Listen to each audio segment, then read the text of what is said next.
share with you a great versatile recipe called chia pudding. This we actually have in the curriculum as a dessert, but it's actually, even though it's very rich and decadent tasting, it is healthy enough to double as a breakfast. And because you have plenty of sustaining omega-3 healthy fats in there from the ingredients that we'll use in the actual pudding, but also from the nuts and other toppings that we'll put on toward the end, you can really use this for either meal. So it's a nice one to have in your repertoire so you can change your mind at the last minute. It's also make ahead, so you can make it ahead. It does take about 4 hours to completely firm up, but you can keep it refrigerated for 5 days. You can also freeze it and then just defrost it in the fridge. I certainly wouldn't heat it up in the microwave to defrost it, but you can make it ahead and thaw it that way, and also have an instant to-go breakfast similar to what you would do with the overnight oats, but a different variation. And this one doesn't have any grains in it, so if you're avoiding, I certainly don't recommend avoiding whole grains, but if you are for any reason, this would be a dish that would not include any. We're going to make the chocolate variation, actually the Mexican chocolate variation. And what makes it chocolate is cocoa powder. What makes it the Mexican chocolate is just adding cinnamon to the cocoa powder. In the recipe, it actually has variations for vanilla or just cinnamon.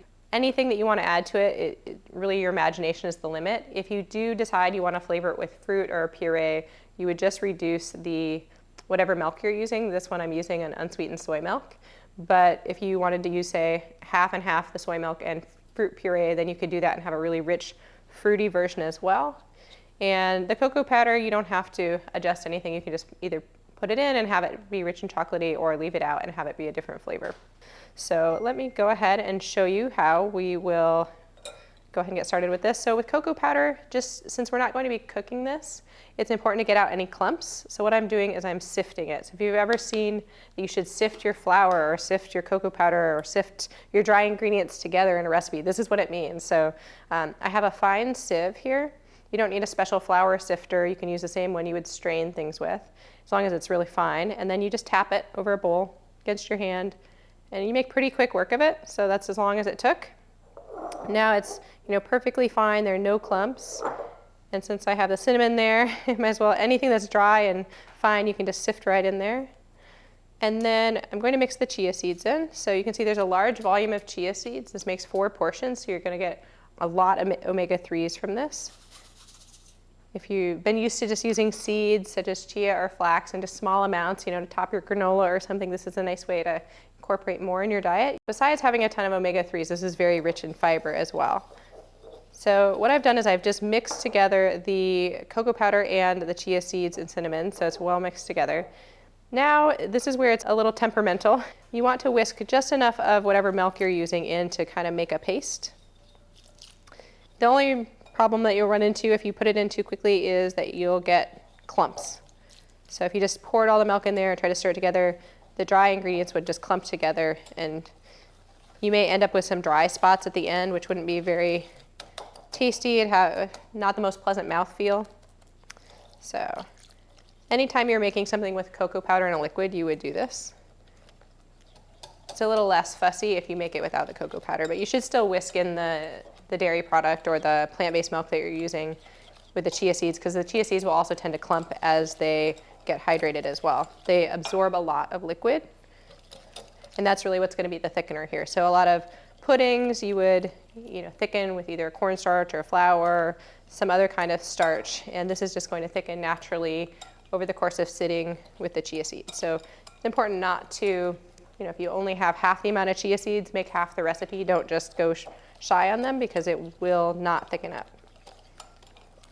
All right. I'm just going to add my other liquid ingredients in here too. I have some vanilla just to add flavor again.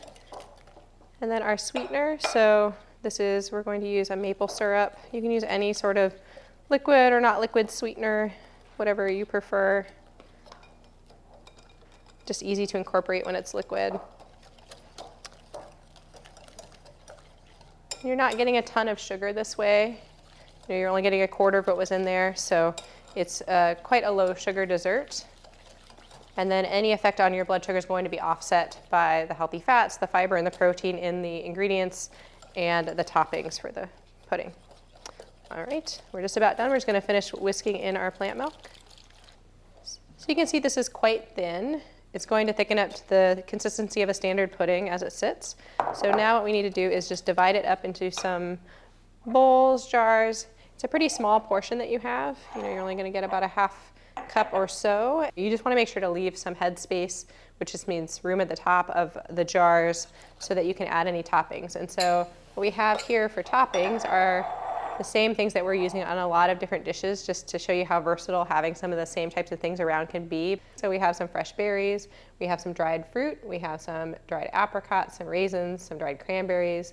We have a couple different types of nuts with our walnuts and our cashews, and also we have sliced almonds, and then we have some flaked coconut. And this is the type that's just the dried coconut, doesn't have sugar added. There's plenty of natural sweetness in all the toppings and in the pudding itself, so there's really no need to add any additional sugar beyond what we already have. So I'm going to go ahead and pour these in the jars and get that in the fridge, and then we'll show you what it looks like at the end once it's firmed up.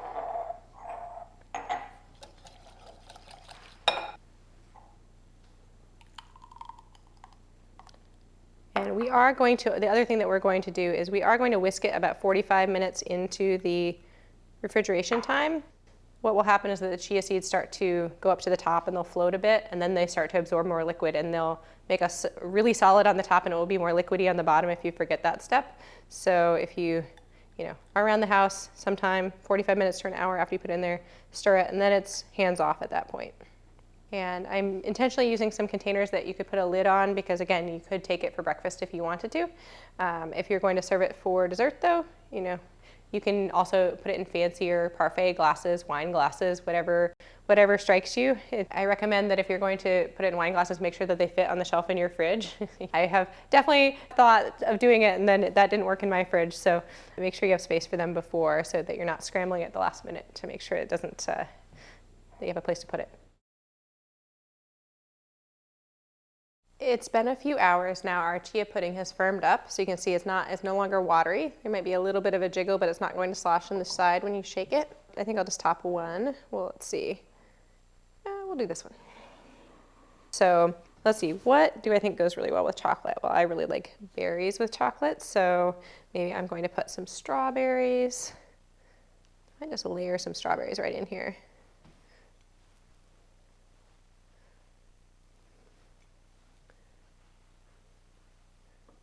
Not going to make this one as fussy and complicated. There's a lot of toppings here, and I'm very tempted to use all of them all the time, but let's see what I can fit in my jar. And maybe I will put some blueberries on the top.